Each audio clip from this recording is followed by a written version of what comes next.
These cruise apps can save your vacation, usually even when you're offline or off the grid. So no Wi-Fi, no problem. From navigating the ship to watching movies at sea, these are the apps that we actually use. So we're going to share them with you.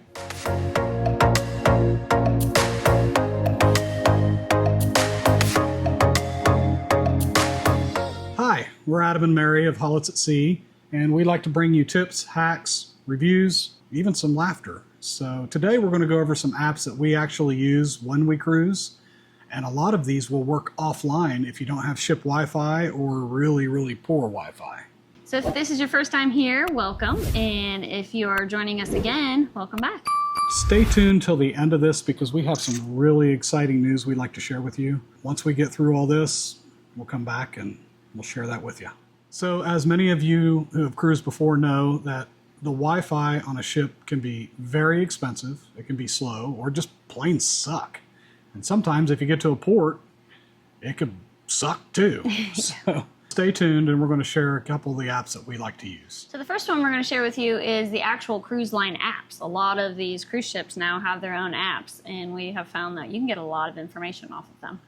Right, so you can chat with fellow cruisers generally for free. I think I heard Carnival charges $5 per device to do that. Correct me if I'm wrong in the comments below. Yeah. I know Celebrity, Royal Caribbean, and MSC, that chat feature you can use. It is helpful.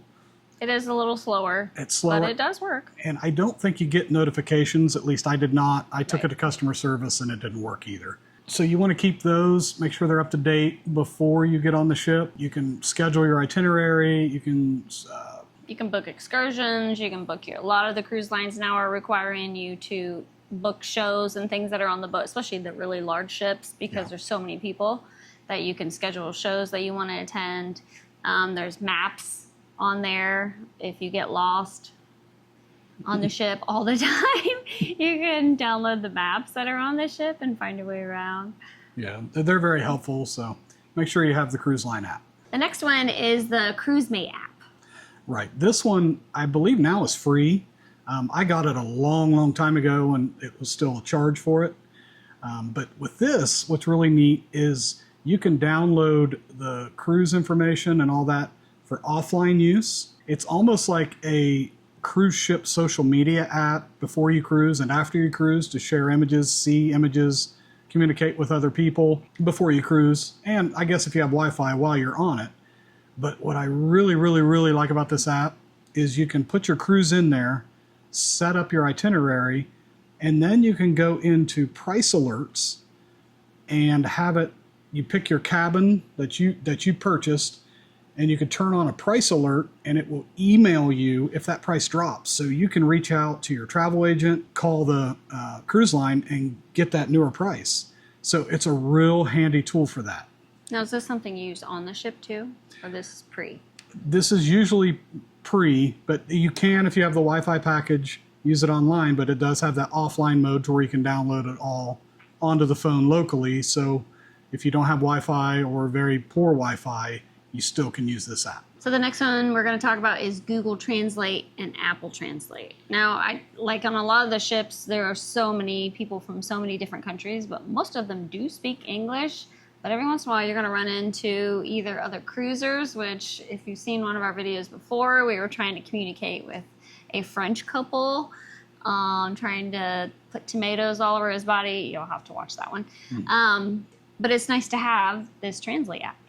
Right, and I'll link that video up here so you can hear about my tomato sunburn story. Yeah. It's really fun. I wish I'd have had that app back then or thought to do it because I could have communicated much better with that gentleman from France. You can also use this app offline because you can pre-download a lot of these languages offline and use these apps. Yeah. Can you imagine ordering what you think is a steak and you get goat meat? Oh, gosh. This might be fun to have, and it might also help you communicate a little better with some of your cabin attendants or workers on the ship if you want to really, communicate with them. And I think sometimes I find that they appreciate it when you try and give an effort. They seem to get a kick out of it. Probably because we're saying the wrong thing. More than likely. This next one is WhatsApp and Messenger. Right. These apps do require some form of internet connection, but they're great alternatives to communicating via voice or video back home. That you don't have to have a data package, or I'm sorry, an SMS, or you don't have to have phone service or anything like that. As long as you have some form of data connection, you can still communicate with people back home. These apps are free. I think they're all owned by Meta, which is Facebook. These are the ones we use when we get off onto excursions and we find like an internet cafe or something like that, and we can message our kids back home if they're not with us. Right, and it's rather than spending the $20 a day from AT&T to make a phone call or send a couple texts. It's really nice. This fifth one we're going to share is the XE Currency app. Right, now this app can work offline. You just have to download the currencies prior to getting on the ship before you go offline. It's really, really nice because if you want to check the rate, if you're purchasing something, say in a port, and they use pesos, you want to know roughly what the U.S. equivalent is, or vice versa. Now, almost every single stop you go to in the Caribbean, they take American money. Even when I've been in Israel, I've been to Australia, they'll take American money. So that was never really a problem. I still like to know that currency conversion rate so I can make sure I'm not getting ripped off. I mean, if you're really adventurous and you go off on a non-excursion and you're just kind of exploring by yourself, I mean, you can go into the grocery stores that are in the islands and things like that. And they may not accept cash, so you'll want to know that equivalent. Yeah. Or if they shoot you some crazy number. Yeah. And see if you're not getting ripped off. You need to make sure you're not getting ripped off. So this is a great app to have. So these next ones are your entertainment without internet. So your Netflix, your Hulu, your Peacock. What else is there? There's Disney Plus. There's Amazon Prime Video. Obviously, all of these require a subscription, but the apps are free. I believe all of them offer to where you can download offline episodes, movies, and these are great for flights or while on the cruise ship, so you're not streaming data, burning up a package, or burning through pre-purchased data, things like that, because a lot of these will have a quota on them. Doing an offline download to watch them is, I think, a really good thing. If you're sitting on a beach somewhere, I'm just not a beach person. Sitting there all day, I get bored out of my mind. So these can help pass that time. It's my favorite. Next one is Apple Music and Spotify. Yeah, are you sick of hearing the Macarena on the cruise deck all the time? These do require a subscription, but they both allow you, with your paid subscription, to download music or podcasts offline so you can listen to them on the ship. You could download whole albums. You can make a whole playlist. So when you're sitting on the deck and you don't want to listen to the steel drum, which I don't know why you wouldn't want to, because it's amazing. Or do the wobble. You can listen to your own playlist. This next one is probably my favorite one, and the one I use mostly is Audible. This one is another paid service. I have over 200 audiobooks, and with a paid subscription, you also get a lot of free stuff. No, I'm not making any kind of money off of Audible, but it is literally my favorite thing. And I love this for airplanes, and I love it for cruise ships. Especially sitting on the Lido deck, I can listen to a book, and it's fantastic. Another free one, though, is the Libby app, and it's connected to your local library, and you can download Audible books on there as well. A lot of times you have to wait a long time for specific books, and they don't have a lot of the newer, current books, but there's so many that you can choose from. So, and that's free. But it just requires a library card. Library card, yeah. That's one to check out. So this next one really isn't an app. I guess it might be, but it's a weather hack that we want to share with you. Right. All your phones come with a weather app built in, or if you have a third-party one. What I like to do is I will program in all the stops we're going to be at, and I'll take a screenshot of the weather over the next couple days, so I know going into the first port roughly what the weather is going to be. As soon as I get there and reconnect to internet, I'll check the next stop and screenshot them, so I have pretty accurate data moving forward. And once you get off the cruise ship, you can just delete those screenshots when you're done, or you can journal them, whatever you'd like to do. So that's just something we use. And another built-in little app that's already on your phone, the timer. Say, for example, you don't have cruise Wi-Fi, but you know you have to be up in 8 hours to make your excursion, but you shift time zones in the middle of the night. And if your phone doesn't auto roll to that time zone, your alarm could be way off. So a neat little trick is just set a timer, because even if it shifts or doesn't, it still keeps track of from start to finish. So you know it's an 8-hour window so you can get up on time. So that could save you from missing an excursion or even getting back on the ship, because they run on ship time. If you know you're going to be in that port for 8 hours, maybe set a 7-hour timer when you get off that ship, and you know you got to be back when that timer goes off, or just slightly after.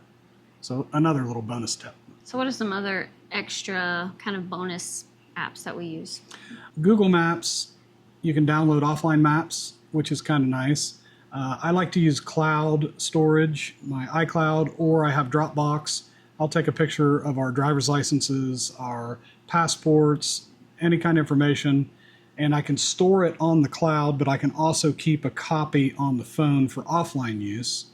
I also use the Notes app a lot. Mm-hmm. You can use Notion, that's another good one.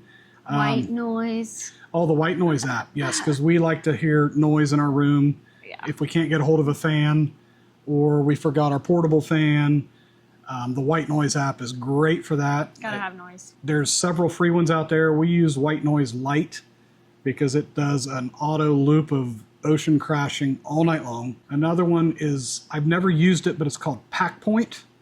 And that is it kind of helps you do your cruise packing, but it shows you like the weather of where you're going to be. It kind of helps you know what to pack for where you're going to be.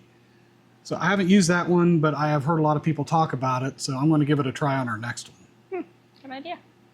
So this is just a short list of the apps that we like to use that help us make our cruises smoother, more fun, save money, and not get scammed or miss a boat. But now I'd like to share some really exciting news.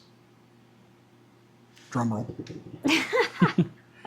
I am going to become a travel advisor or a travel agent, and Mary's going to help me. Yeah. So mostly you. Mostly me. I'm not doing this to try to make a ton of money, and I'm not doing this to try to sell travel. I'm just doing this. I mean, because we have people come to us all the time. And like, hey, can you help me find a cruise? Can you help me, plan this? And we've even had a person be like, just plan it and let me know. And I'm like, why are you not getting paid to do this? Why are we not getting any perks other than getting to see people enjoy cruises, which is what we love? I don't charge for this service. And what's really nice is, especially in the cruise industry, I don't want to do all the travel. I don't want to do all-inclusives. I want to do cruises. That's what I love. The commission is built into the cost of the cruise. I think that's a common misconception. Right. People think that you go through a travel agent, you have to pay extra for the travel agent. You don't at all. It's literally them taking the stress and all the work off of your hands, and then they make their money through the cruise line. Yeah. Now, there are travel agents that cruise, and sometimes I could see why they do. Planning group cruises or destination weddings, that's a lot of work. And they just don't want a bunch of tire kickers. I get it. I want to pass on to you savings, and I also want savings. Mm-hmm. I don't make tons and tons of money, but I love to travel like I do make a lot of money. So this is just one way, and it seems like a natural progressive step in this journey. Sharing tips with you, why not just share trips with you and share more information to bring you deals, bring you the lifestyle that I like as well to share with you. Does this mean we get to travel more? Yes. Because I do have to be familiar with the product to sell it. That's true. Yes. And maybe even get a tax write-off for it. Maybe. Thank you for joining us. We really appreciate you. And again, give us a big thumbs up. And if you have any apps that you prefer to use, or comment below. We'd love to answer every single one of those. and we'd love to hear from you. Again, subscribe for more tips like this to share, and stay tuned to my travel advisor journey, because I'm going to put together a Facebook page, and I'd love for you to join, and I'd love to hear from you and see you there as well. And plan your next trip. And plan your next trip. If you want to DIY, please do. Yeah.